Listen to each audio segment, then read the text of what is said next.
السلام علیکم ورحمۃ اللہ وبرکاتہ۔ الحمد للہ وکفا وسلام علی حبیبہ المصطفیٰ، اما بعد فاعوذ باللہ من الشیطان الرجیم، بسم اللہ الرحمن الرحیم۔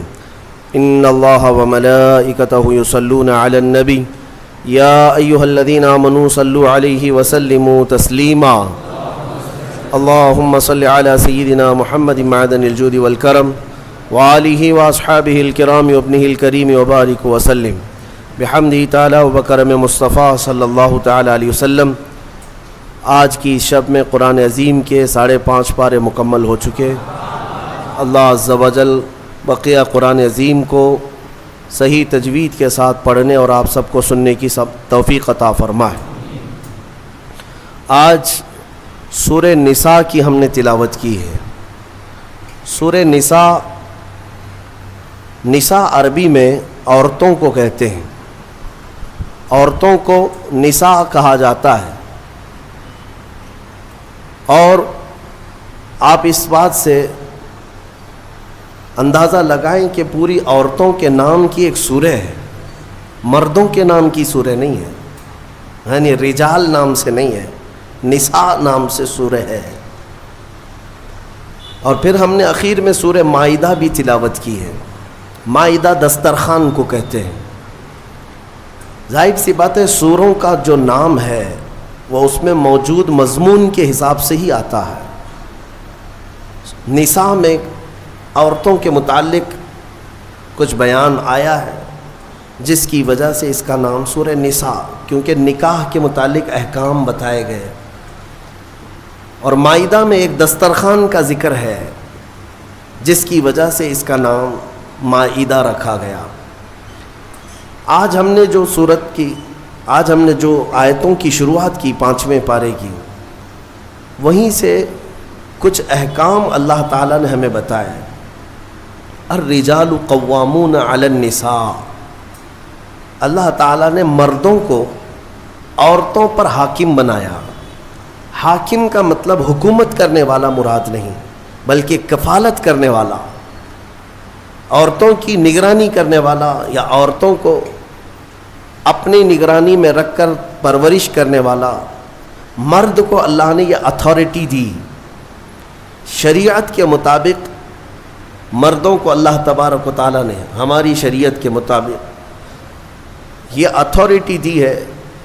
اب کچھ باتیں یہاں سے لے کر کے کچھ لوگ واویلا مچاتے ہیں کہ اسلام میں مردوں اور عورتوں کو برابر کے حقوق نہیں ہیں، عورتوں کو دیوار کے اندر بند کر دیا جاتا ہے، وہ کام کاج کرنے والی ہے، بس جھاڑو پوچھا کرتی رہ جائے زندگی میں، اور اس کا کوئی کام نہیں ہے۔ ان ظالموں کو کیا پتہ کہ عورتوں کا اسلام میں مقام کیا ہے۔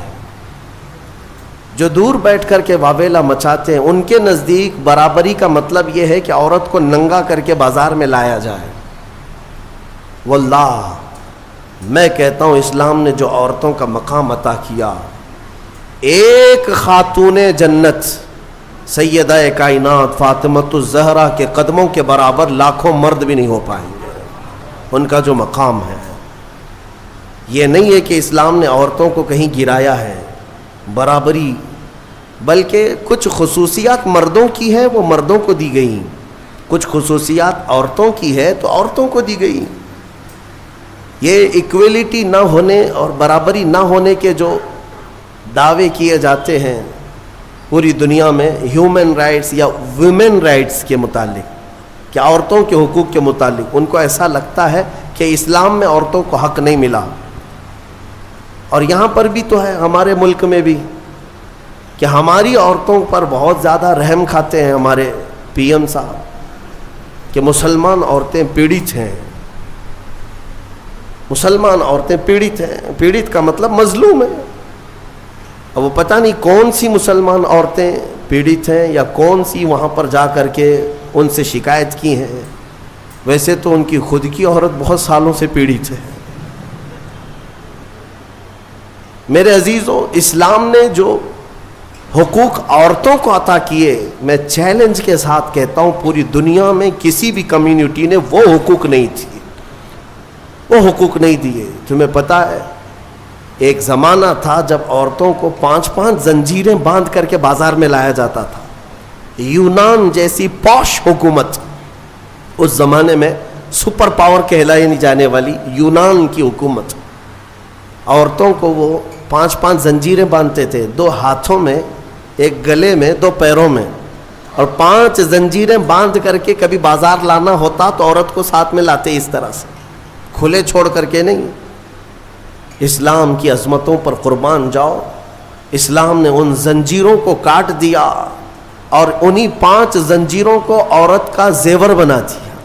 آج بھی عورتیں دونوں ہاتھ میں بنگڑیاں پہنتی ہیں, گلے میں نیکلس پہنتی ہیں, دونوں پیروں میں پائل پہنتی ہیں. یہ کیوں ہے؟ بعض لوگوں نے فرمایا یہ پرانے ادھی چیزوں کی علامات ہیں, لیکن پہلے زنجیریں تھیں, اب یہ زیور بن گئے. یہ اسلام کی دین ہے, اسلام کا دین ہے, اسلام کا صدقہ ہے. عورتوں کے متعلق ایک اور تعجب کی بات میں بتاؤں آپ کو. رشیا میں, جو آج پورے دنیا میں چرچے پر ہے, رشیا میں ایک مرتبہ ایک کانفرنس ہوئی, بڑے بڑے دانشور اس میں جمع ہوئے ہیں. جب میں نے کتاب میں یہ کانفرنس کے بارے میں پڑھا تو مجھے ہنسی آ گئی اس بات پر کہ بڑے بڑے دنیا کے دانشور جمع ہوئے تھے اس کانفرنس میں, میٹنگ تھی. کس ٹاپک پر کانفرنس ہو رہی تھی پتہ ہے آپ کو؟ ٹاپک یہ تھا کہ عورت کو انسان سمجھا جائے یا نہیں سمجھا جائے. بڑے بڑے دانشور بیٹھے ہوئے تھے کہ اس کو انسان سمجھیں یا پھر یہ دوسری مخلوق ہے, اس کے ساتھ جو سلوک کرنا ہے. میرے عزیزو, میٹنگ میں بعد میں یہ طے پایا کہ ہاں ہے تو انسان لیکن ہمارے برابر کی نہیں. یہ وہی اسی دنیا کی بات میں کر رہا ہوں جو آج اپنے آپ کو ویل ایجوکیٹڈ کہتے ہیں یا ماڈرن کہتے ہیں. اسلام پر کیچڑ اچھالنے سے پہلے اپنے دامن میں اگر دیکھ لیتے, تم نے کتنی عورتوں کو جلا کر خاک کر دیا. ستی کی رسم جانتے ہیں؟ ستی کس کو کہتے تھے؟ ہمارے اسی دیش میں یہ رسم پائی جاتی تھی کہ اگر کسی عورت کا شوہر انتقال کر جائے تو عورت کو بھی شوہر کے ساتھ جلا دیا جاتا تھا. ختم, اس کو رہنے کا حق نہیں. بعد میں چل کر کے اس رسم کو تھوڑا سا کم کر دیا گیا اور کہا اب جلائیں گے نہیں لیکن ودوا کو جنگل میں چھوڑائیں گے. اس کو معاشرے میں رہنے کا حق نہیں ہے, اس کو جنگل میں چھوڑائیں گے, آبادی سے باہر رکھیں گے, اس لیے کہ ودوا اگر آئے گی تو یہ اپشگن ہوگا. آج بھی ہے یہ ناٹک, آج بھی ہے. اگر کوئی بیوہ عورت مجمع میں آ جائے تو اس کو اپشگن سمجھتی ہیں. آج کے بھی کئی معاشرے موجود ہیں.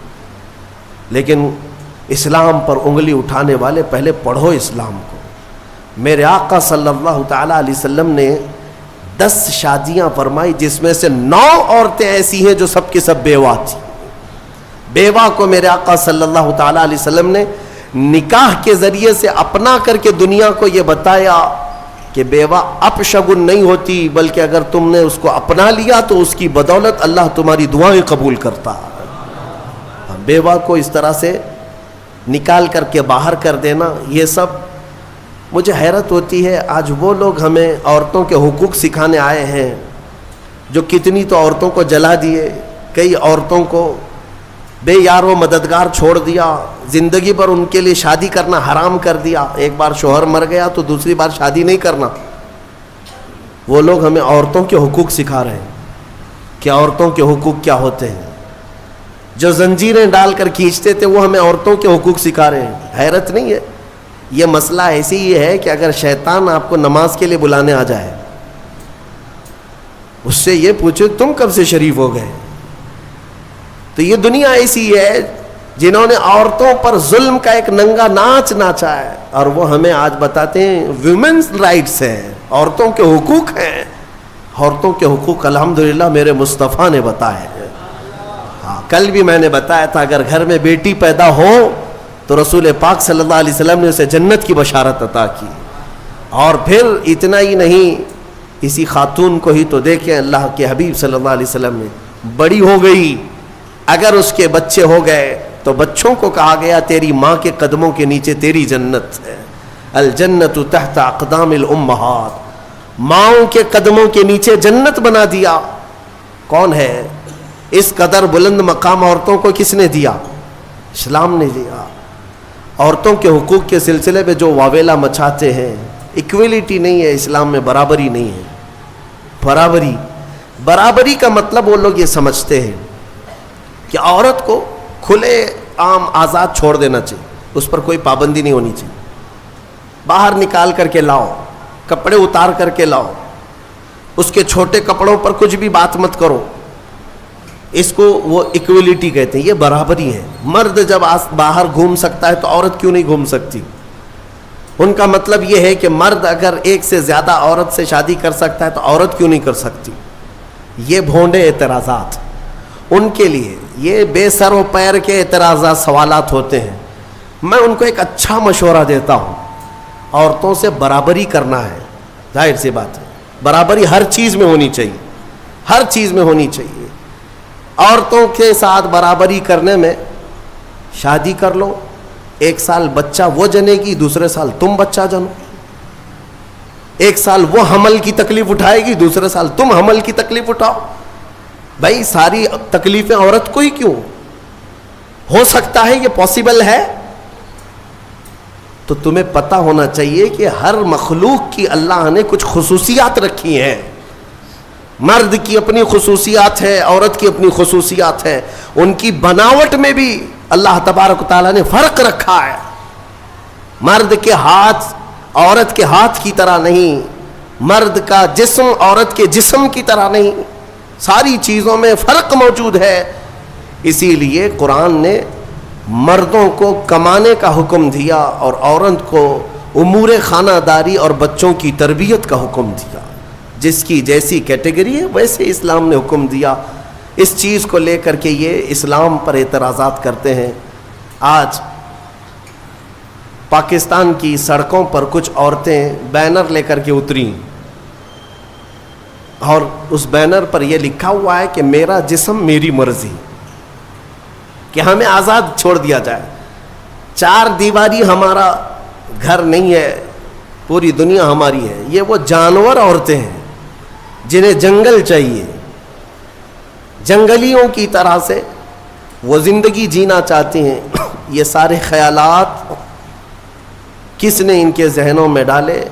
یہ وہی دنیا جو ہمارے معاشرے کو تباہ و برباد کرنا چاہتی ہے. میں اپنی بچیوں سے کہنا چاہتا ہوں، ان کے میٹھے چپڑے نعروں میں مت آنا، یہ تمہیں کہیں کا نہیں چھوڑیں گے. آج جاؤ یورپ کو جا کر دیکھ لینا، امریکہ کو جا کر دیکھ لینا، وہاں پر پورا نظام درہم برہم ہے. جو پوش کہتے ہیں نا، وہ صرف اور صرف پیسے میں پوش یا پھر عیاشی میں پوش نظر آتے ہیں. اخلاق جو انسان کے ہیں وہ مر چکے ہیں. پرسنٹیج کے اعتبار سے دیکھا جائے تو اب میں ایگزیکٹ نہیں بتا پاؤں گا، لیکن بہت زیادہ پرسنٹ ایسا ہے کہ وہاں شادی کا نظام ہی ختم ہو چکا ہے. شادی کا نظام ہی نہیں. لڑکا کسی بھی لڑکی کے ساتھ زندگی گزارتا رہے، بچہ ہو جائے، 2 ہو جائے، اس کے بعد دونوں کہتے ہیں اب شادی کر لیں ہم لوگ. 1-2 بچے ہونے کے بعد پلان کرتے ہیں کہ شادی کر لیا جائے. اس وقت تک شادی ہی نہیں ہوتی. اگر انڈرسٹینڈنگ ٹھیک رہی تو آگے شادی کر لیں گے 2 بچے کے بعد، نہیں تو پھر چھوڑ کر کے پھر کسی اور کے ساتھ. وہاں کے اکثر بچوں کو یہ پتہ ہی نہیں ان کا اصلی باپ کون ہے. 2-2 3-3 کے ساتھ اس طرح کی زندگیاں گزرتی رہیں. میرا دین یہ نہیں ہے. میرے دین کی خصوصیت یہ ہے کہ اسلام نسب کی حفاظت کرتا ہے، نسب کی حفاظت کرتا ہے. آپ کو پتہ ہے اسلام کا یہ جو نظام ہے، ایک انگریز نے کہا، اس نے ریسرچ کر کے کہا، عورت کو اگر کسی نے طلاق دے دیا، توجہ چاہتا ہوں، اگر کسی نے طلاق دے دیا تو اس کی عدت کیا ہے؟ وہ عورت دوسرے مرد سے اگر نکاح کرنا چاہے تو کب کرے گی؟ ادھر فوراً زید نے طلاق دے دیا، دوسرے دن دوسرا شادی کر سکتا ہے؟ عدت ہے نا، آپ کو پتا ہے عدت کیا ہے؟ یہ عدت کیا ہے؟ 3 بار عورت کی ماہواری آ جائے، طلاق کے بعد 3 بار عورت کا حیض آ کر ختم ہو چکا ہو، 3 بار حیض آیا اور 3 بار وہ پاک ہوئی، تب اس کی عدت ختم ہو گئی، اب وہ چاہے تو کسی اور سے نکاح کر سکتی. یہ طریقہ ہے شریعت اسلامیہ میں. یہ کیوں رکھا گیا؟ ایک دانشور ہے، بڑا پڑھا لکھا آدمی ہے، لیکن اسلام سے اس کا تعلق تو نہیں، مسلمان نہیں ہے. اس نے کہا مجھے اس بات پر بہت حیرت ہوئی جب میں نے یہ دیکھا عدت کا کیا مسئلہ ہے، اس میں کیوں رکھا گیا؟ تو اس نے کہا کہ سائنس کے اعتبار سے میں نے پوری جانچ پڑتال کر کے دیکھ لیا کہ اگر عورت پہلے والے شوہر کے ساتھ کچھ راتیں بھی گزاری ہو، کچھ راتیں گزاری اور اس کے بعد پہلے شوہر نے طلاق دے دیا، تو پہلے شوہر کا نطفہ اگر عورت کے جسم کے اندر موجود ہے تو وہ کب تک باقی رہتا ہے؟ تو سائنس کہتی ہے 3 بار عورت کو اگر ماہواری آ گئی تو پہلے والا سارا نطفہ پاک ہو چکا ہوتا ہے، پہلے والے کا کچھ بھی ذرہ بھی باقی نہیں رہتا. اب وہ پوری مکمل کلین ہے، تب جا کر کے وہ دوسرے شوہر کے لیے تیار ہے، دوسرا نکاح کر سکتی ہے. میرے عزیزو، یہ میں نہیں کہتا، غیروں نے جو پڑھا ہے وہ کہتے ہیں کہ اسلام نے یہ عدت کا جو نظام رکھا ہے وہ صرف اس لیے کہ آنے والا بچہ اس کے نسب میں کوئی اختلاط نہ ہونے پائے، نسب میں کوئی اختلاط نہ ہونے پائے. عورتوں کی بھی حفاظت اور بچوں کی بھی حفاظت. الحمدللہ مجھے فخر ہے اس بات پر کہ دین اسلام نے یہ پاکیزہ نظام رکھا ہے، پاکیزہ نظام. آپ کو پتا ہے آج دنیا یہ سارا نظام درہم برہم کرنا چاہتی ہے. ہاں، جو ماڈرن کلچر کے دلدادہ ہیں ان سے میں کہتا ہوں جاؤ ذرا یورپ کو دیکھو، انہوں نے شادیوں کا نظام ختم کر دیا. شادیوں کا نظام ختم کرنے میں کئی چیزیں ان کے ساتھ آئی، میں بتاتا ہوں. ایک سسٹم ہے جو کام کر رہا ہے، شیطان کے پجاری ہیں وہ، ڈیول ورشپرز، شیطان کے پجاری. وہ صحیح طریقے سے جو نباہ ہوتا ہے اس کو ختم کرنے پر لگی ہوئی ایک ٹیم ہے، ایک پوری ٹیم کام کرتی ہے. وہ مردوں کو عورتوں سے دور رکھیں، عورتوں کو مردوں سے، یا اگر رکھیں تو ناجائز طریقے سے رکھیں. اس کے لیے کیا کیا طریقے اپنائیں. میں 2 سال قبل شاید یا 3 سال قبل کی بات ہے، شب قدر میں نے اس کو عرض کیا تھا. پورا نظام جو یہ معاشرتی جو نظام ہے، ازدواجی جو نظام ہے، اس کو مار ڈالا ہے یورپ کے کئی کلچرز نے. کیا کیا جانتے؟ مردوں کو خود اپنے ہاتھوں سے تسکین حاصل کرنے کے طریقے سکھا دیے کہ عورت کی ضرورت ہی نہ پیش آئے. اپنے ہاتھوں سے شہوت کو پورا کر لو، خواہشات پوری کر لو. اس کے لیے انہوں نے کھلونے بنائے، آلے بنائے، ساری چیزیں بنائی تاکہ شادی کا نظام ہی نہ رہے. عورتوں کو بھی اسی طرح سے تباہ و برباد کر دیا کہ عورتیں بھی اس نظام میں نہ آئیں. وہ اپنی جسمانی خواہش پوری کرنے کے لیے وہ پلاسٹک کا بھی سہارا لے لیں، کسی بھی دوسری چیزوں کا سہارا لے لیں. میں نے جب یہ پڑھا کہ باہر کئی جگہ پر مارکیٹ میں باضابطہ سلیکون کی پوری عورتیں ملتی ہیں، پورا کا پورا مرد ملتا ہے. سلیکون ایک ربر ٹائپ کا، اس کا پورا خوبصورت مرد بھی بنایا جاتا ہے، خوبصورت عورت بھی بنائی جاتی ہے، تاکہ جسے اپنی جسمانی خواہش پوری کرنا ہو تو ان کھلونوں کے ساتھ پورا کر لے اور اپنے آپ کو تباہ و برباد کر لے. ہوگا کیا اس سے؟ یہ نظام ختم کرنا ہے ان کو کہ ازدواجی نظام ہی نہ رہے، نہ بچے ہوں، نہ صالح معاشرہ ہو. نظام ختم کرے. بہت لوگ اس میں تباہ و برباد ہو چکے.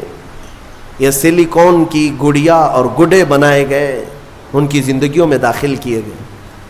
یہ ہٹ گیا تو پھر ان لوگوں نے کئی ملکوں میں LGBT کمیونٹی کو متعارف کرایا. یہ کیا ہے؟ LGBT کمیونٹی ایک معاشرہ ہے، یہ پوری دنیا میں کام کر رہے ہیں. 50 لاکھ سے زیادہ کے ممبر ان کے ہندوستان میں ہیں. ہر کنٹری میں ان کو سہولیات دی جا رہی ہیں. یہ کون لوگ ہیں؟ یہ وہ لوگ ہیں کہ مرد مرد سے اور عورت عورت سے اپنی خواہشات پوری کرے.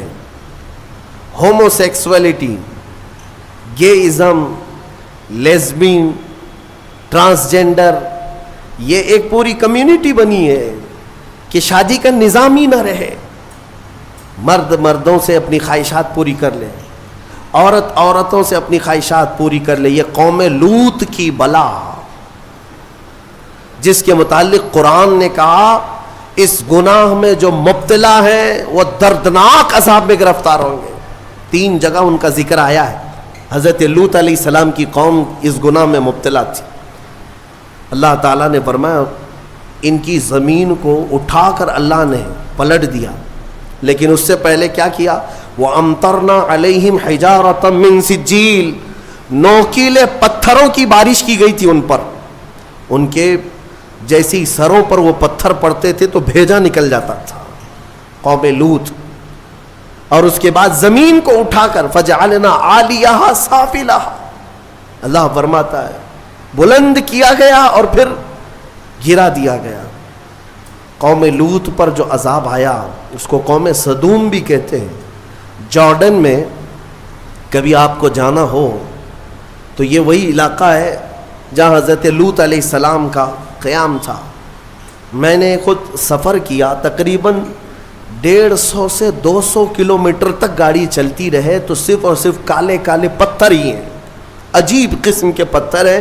دیکھو تو ڈر لگے. آج بھی نہ کوئی آبادی ہے، نہ کوئی گھر ہے، نہ کوئی درخت ہے، کچھ نہیں. بہت دور تک صرف کالے کالے پتھر پڑے ہوئے ہیں. وہ کس زمانے کے پتھر اور کس پہ برسے ہوئے پتھر یہ تو میں یقین کے ساتھ نہیں کہتا، لیکن علاقہ وہی ہے جو قوم لوط پر عذاب آیا تھا. میرے عزیزو، میرے کہنے کا خلاصہ یہ ہے کہ یہ دنیا اس اسلامی خصوصیات کو مار ڈالنا چاہتی ہے، ختم کرنا چاہتی ہے کہ سالے معاشرہ نہ رہے. ایک بات یاد رکھنا، بڑے بزرگوں نے لکھا ہے کہ جو حلال طریقے سے بچہ آتا ہے نا، وہ بزرگوں کا ادب بھی جانتا ہے، حلال و حرام کی تمیز بھی جانتا ہے، اس کی زبان بھی پاک ہوتی ہے اور اخلاق بھی اچھے ہوتے ہیں. اور جو حرام طریقے سے دنیا میں آیا ہے تو پھر اس کے اندر اس کے کیریکٹر بہت خراب بھی ہو جاتے ہیں. شیطانی چکر کا وہ ایک پورا کا پورا وہ نظر آتا ہے، پیکر نظر آتا ہے.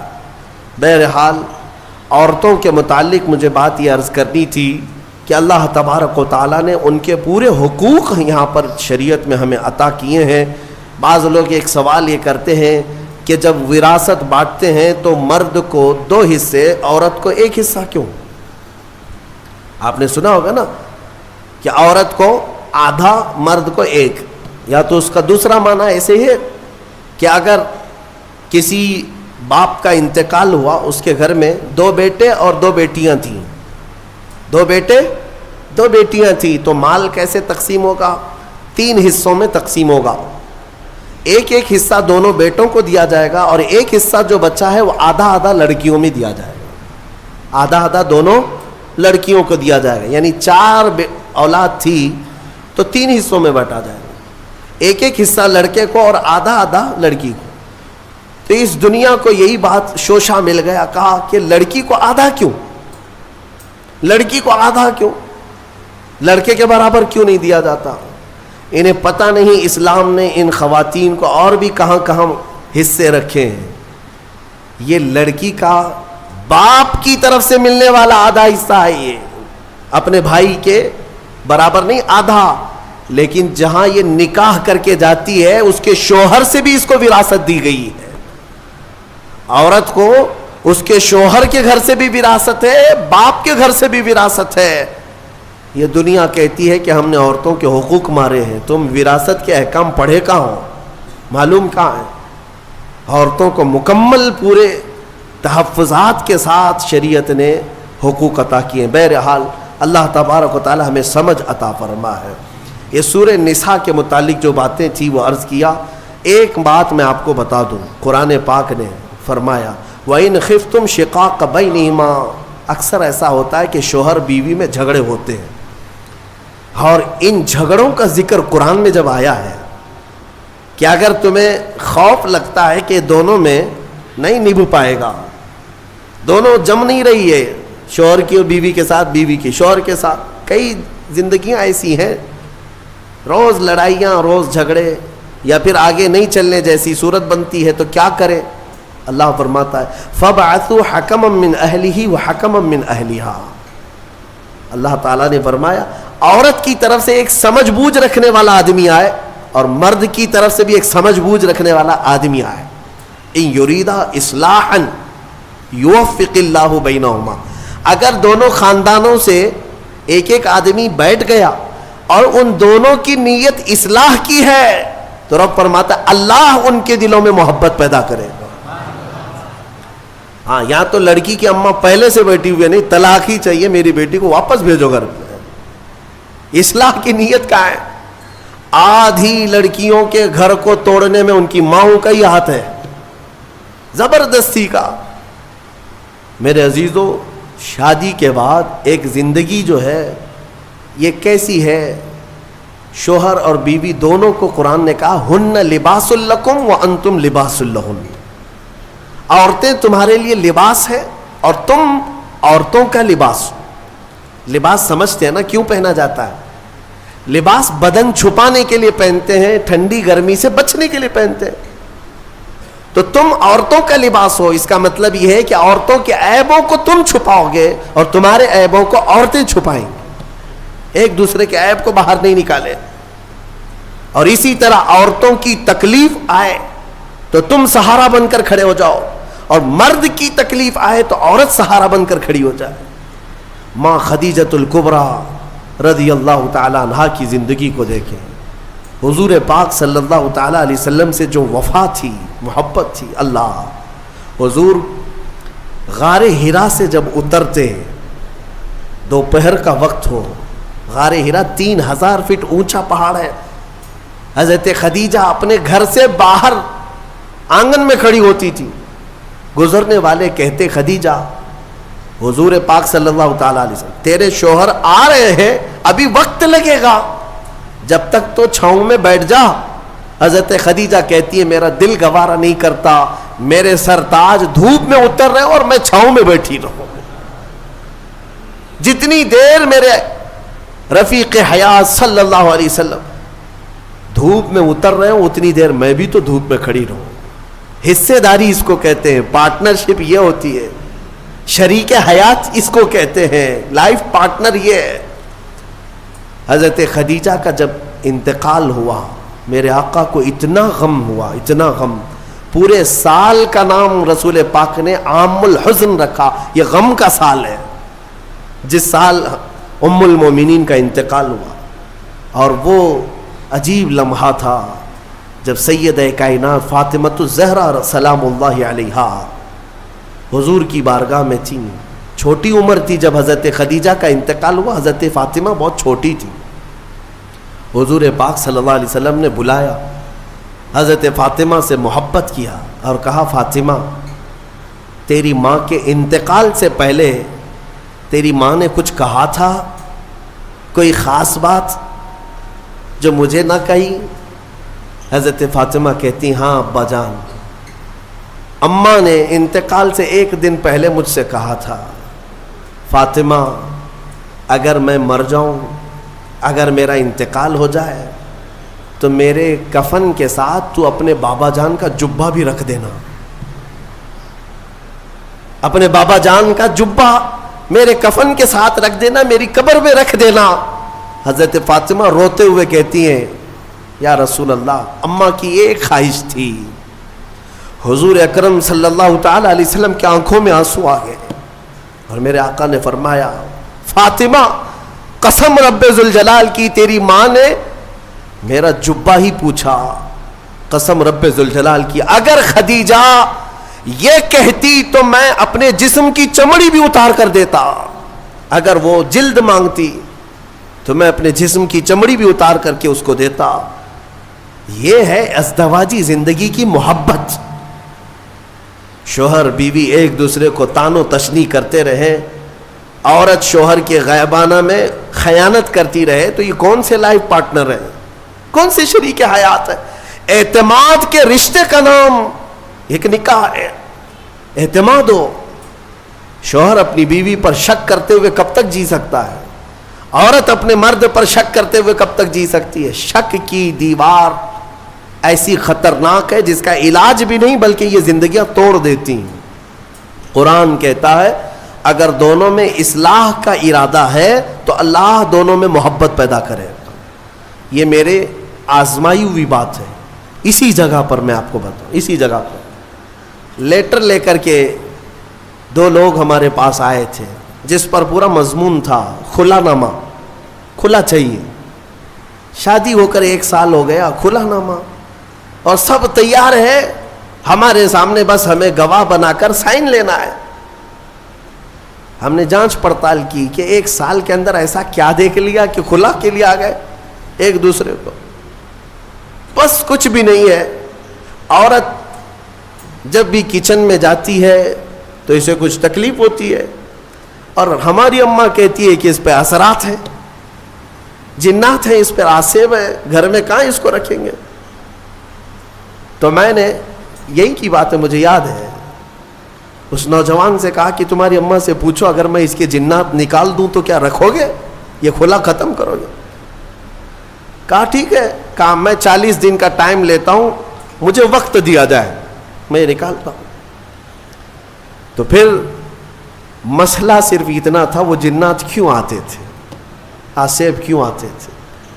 ہم نے علاج بھی کیا، جو دعا کا علاج ہے وہ اپنی جگہ پر، لیکن جب کسی سے محبت کے ساتھ حقیقی مسئلہ پوچھ لیا جائے تو بتا دیتے ہیں۔ لڑکی کو کام کرنے آتا نہیں تھا، نئی شادی ہوئی تھی، سیکھا کچھ بھی نہیں تھا، کچن میں جاتی تھی تو ہاں ہو کرتی تھی کہ کسی طرح سے میں روٹی بنانے سے بچ جاؤں، کچھ تو ہو جائے، لیکن اس کی اس حرکت کی وجہ سے سارے گھر میں لگا کہ جنات ہے، اس پہ آسیب ہے۔ تنبیہ کیا کہ کام سیکھ لے 1 مہینے کے اندر، کب تک اس طرح ہاں ہو سے زندگی چلے گی؟ خلا سے بہتر ہے کہ زندگی محبت کے ساتھ گزرے۔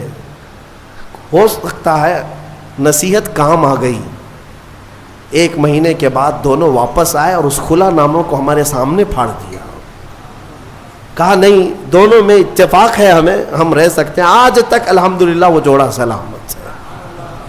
اصلاح کی اگر نیت ہو، قرآن کہتا ہے کہ دونوں میں اللہ محبت خود پیدا کرے گا۔ توڑنے کے لیے سب سے پہلے بیٹھے ہوئے ہیں، سب سے پہلے توڑنے کا ارادہ ہے۔ عزیزان گرامی، اب یہاں چلتے ہوئے میں ایک بات اور بھی بتا دوں، ازدواجی زندگی ایک چیلنج ہے مردوں کے لیے بھی۔ میں کہتا ہوں کبھی کبھار شادی کرنے کے بعد جو ہے مرد رکشہ بن جاتا ہے، ہاں 3 ٹائر والا رکشہ ہوتا ہے، رکشے میں 3 ہی ٹائر ہوتے ہیں، ایک طرف ماں ہوتی ہے، ایک طرف بیوی ہوتی ہے۔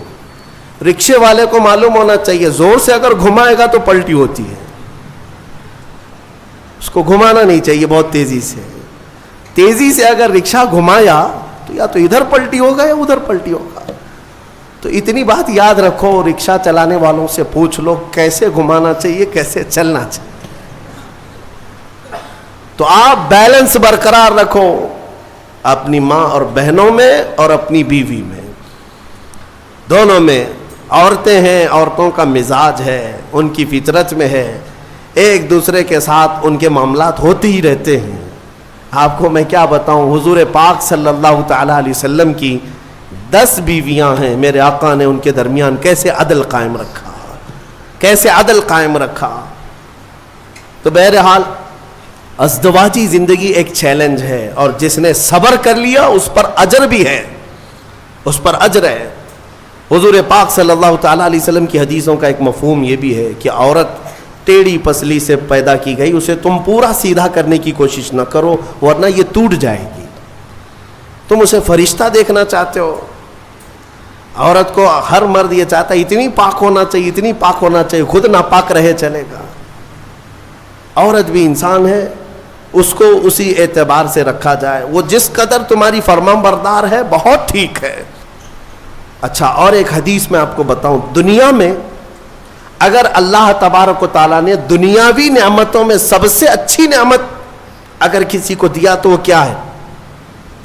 بڑا گھر کسی کو ملا نعمت ہے، دولت ملی وہ بھی نعمت ہے، اولاد ملی وہ بھی نعمت ہے، لیکن میرے آقا نے فرمایا اگر کسی کو نیک بیوی مل گئی تو اللہ کی سب سے بڑی نعمت ملی ہے، آدھی دنیا اس کو مل گئی، آدھی دنیا، اور اگر نیک نہیں ملی تو آدھی جہنم تو یہی ہو گئی ہے، ہاں سارا کا سارا اس کا نظام ٹھپ ہو جاتا ہے۔ ایک حکیم صاحب کے بارے میں نے پڑھا تھا، وہ آپ کو بھی میں بتا دوں، اکثر گھروں میں جو جھگڑوں کی ابتدا ہوتی ہے یہ زبان کی، عورتوں کی زبان کینچی کی طرح چلتی رہتی ہے۔ وہ کچھ عورتیں یہ عہد کر کے بیٹھی ہیں کہ جواب تو دینا ہی ہے، جواب تو دینا ہی ہے، چپ کیوں رہے، شوہر بولتا ہے تو کچھ تو جواب دینا ہے۔ شام میں آتا ہے تھکا ہارا، کچھ بھی 19-20 ہوا تو جھگڑے شروع ہوئے۔ دن بھر جو ٹریننگ ملی ہے اماں کے طرف سے، فون میں پورا سب ٹریننگ لے چکی ہے، شام میں جو ہے کیا کیا بولنا ہے وہ سب پتہ ہے۔ اسی لیے میں اپنی بچیوں سے کہتا ہوں اگر نکاح کے بعد سسرال میں جا چکی تو اسی کو اپنا گھر سمجھ لو۔ تمہارے شوہر کے ماں باپ تمہارے ماں باپ ہیں، تمہارے شوہر کی بہنیں اور بھائی تمہارے بھائی بہنیں ہیں۔ اس کے بعد ایک مٹھاس تم محسوس کرو گے۔ ایک حکیم صاحب کے بارے میں، شوہر بیوی بہت لڑ رہے تھے، جہنم بن گئی زندگی۔ اس نے آ کر کے کہا کہ جتنا پیسہ لگتا ہے لے لیجئے، میرا علاج کر دیجئے اس عورت کا، کام مہنگا ہے علاج، 40 دن کا کورس ہے، میں دوائی بناتا ہوں اور پھر دونوں کو بھی دیتا ہوں، اگر دوسری نہیں لے تو کم سے کم تو لے لے، 40,000 کا خرچہ بھی ہے۔ کہا چلے گا، اس کی زبان سے تو بہتر ہے 40,000 خرچہ کر لوں۔ روز جو چپڑ جو چلتی ہے، پورا دماغ ادھر کا ادھر ہو جاتا ہے۔ انہوں نے کہا ٹھیک ہے میں دوا بناتا ہوں اور اس کے بعد اس کا طریقہ استعمال کا بھی بتاتا ہوں۔ دوسرے دن وہ پیسے بھی بھر دیا ایڈوانس، انہوں نے دوا بھی بنا کر رکھی، گولیاں تھیں جڑی بوٹیوں کی۔ کہا کہ 2 گولیاں روزانہ رات کو لینا ہے، شوہر بیوی کے تعلقات صحیح کرنے کے لیے، جھگڑے صحیح کرنے کے لیے۔ وہ نہیں کہہ رہا ہوں کہ میں معجون لینا ہے، یہ الگ ہے، جھگڑا نہ ہونے کے لیے بھی دوا دے رہے تھے حکیم صاحب۔ تو اس کا طریقہ یہ تھا کہ منہ میں گولی رکھ کر 1 گھنٹہ تک چوسنا ہے اور خاموش رہنا ہے، جیسے گھر میں جائے۔ تو ان کو طریقہ دے دیا، 2 گولیاں یہ جیسی رات کو گھر جاتے ہیں منہ میں رکھے بیٹھے رہتے ہیں۔ خاتون آگ بگولا رہتی، اتنا لیٹ، سب کی فکر ہے ہماری ہی نہیں ہے، دوستوں کے ساتھ فلاں کے ساتھ اتنا ٹائم کیے کہاں گئے، کچھ بھی جواب نہیں، گولی منہ میں ہے۔ جواب دیتا تو جواب کا جواب آتا، پھر جواب کا جواب ادھر سے ہوتا، اب مجبور تھا بیچارہ، گولی تھی، اس کو جتنا چلانا تھا چلائی۔ کہا کہ ٹھیک ہے میں بھی دیکھ رہا ہوں مجھے اس طرح سے نگلیکٹ کر رہا ہوں، میں کوئی انسان نہیں ہوں، میرے سے بات بھی نہیں کر رہا ہو۔ 2 گھنٹے کے بعد تو وہ تو ویسی ہی شانت ہو چکی تھی، گولی بھی پگھل چکی تھی، لیکن جب شانت ہو گئے تو رات اچھے سے گزر گئی۔ دوسرے دن پھر رات کو آئے، پھر منہ میں گولی تھی، آج پھر وہ چلانے لگی، لیکن عورت کو شک ہونے لگا کہ اچانک یہ سدھر کیسے گیا۔ دونوں رات کو جھگڑا کرتے ہی تھے، لیکن کل سے دیکھ رہی ہوں جواب بھی نہیں دے رہا، کچھ بھی بول رہی ہوں جواب نہیں دے رہا، تو خاموش رہی۔ تھوڑا ہی آج چلائی، اس کے بعد اس کو ڈر لگنے لگا کہ کہیں طبیعت خراب ہو گئی ہو۔ تیسرے دن پھر گولی رکھ کر کے آئے، عورت نے آج چلایا تو اسے سیریس لگنے لگا کہ آج بھی جواب نہیں دے رہا، اس کا مطلب طبیعت خراب ہے۔ قریب آئی اور کہا ارے میرے سرتاج بتاؤ تو صحیح کیا تکلیف ہے آپ کو، 2 دن سے بالکل منہ چھپ کر کے بیٹھے ہو گھر میں، رونق ختم ہو گئی گھر کی، کچھ تو بولو۔ کہا نہ گولی ہے منہ میں۔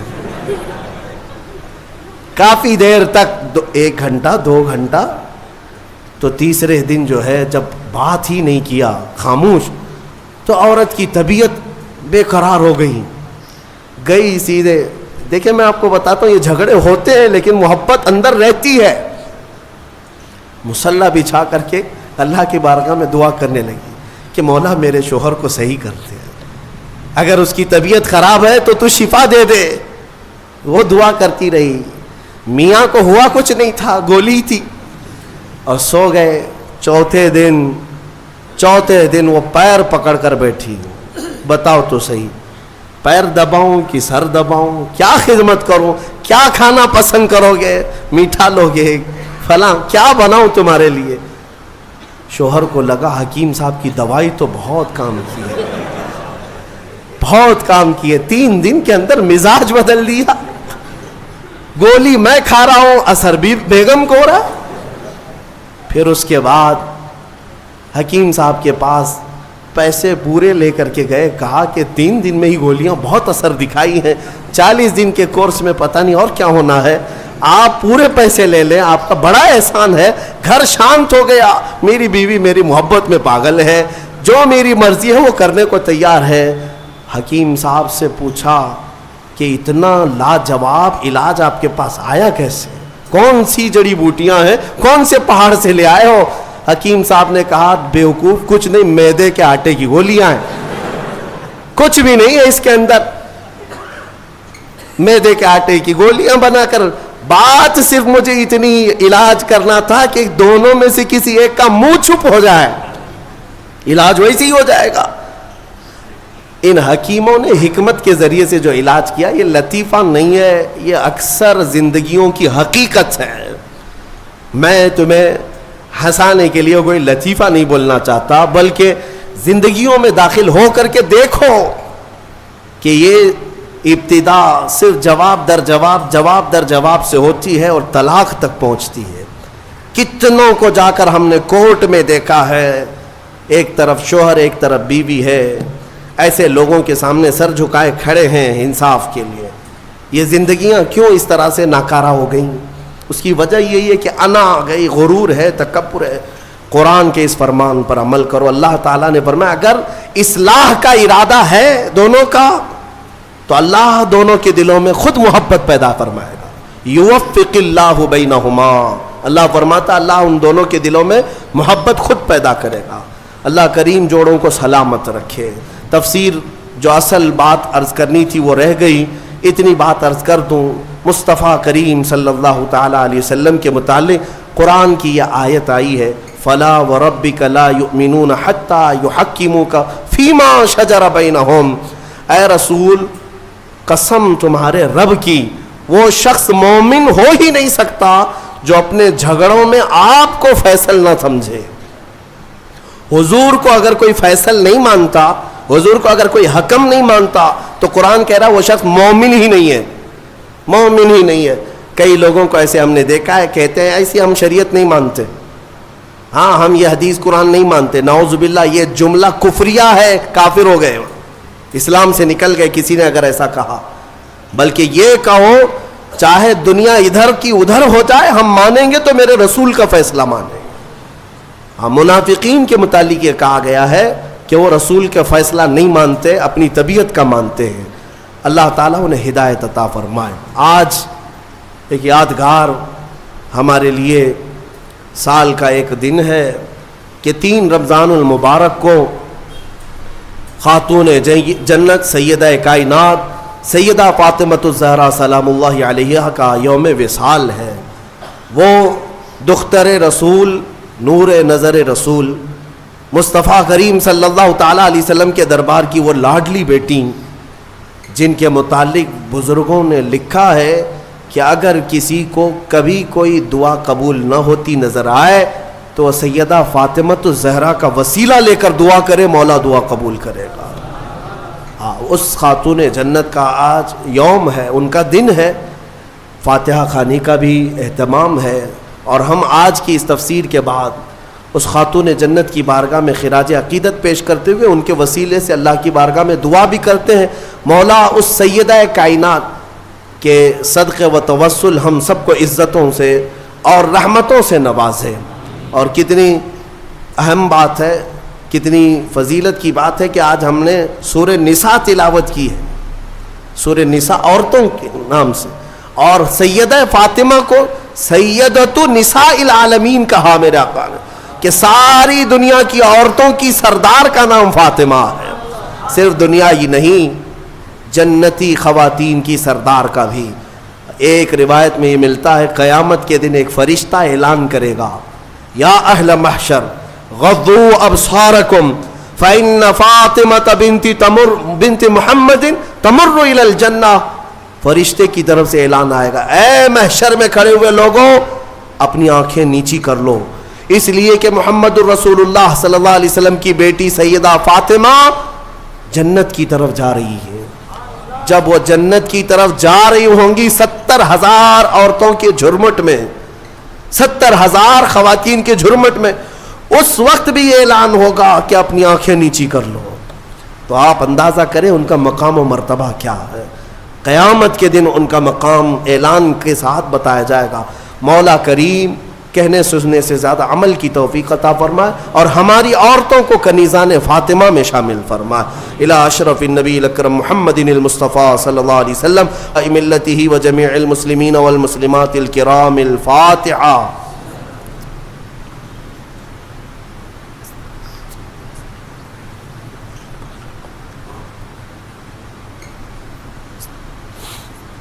یا اللہ یا رحمان یا رحیم دل ہمارا کن مستقیم بحق ایاک نعبد و ایاک نستعین.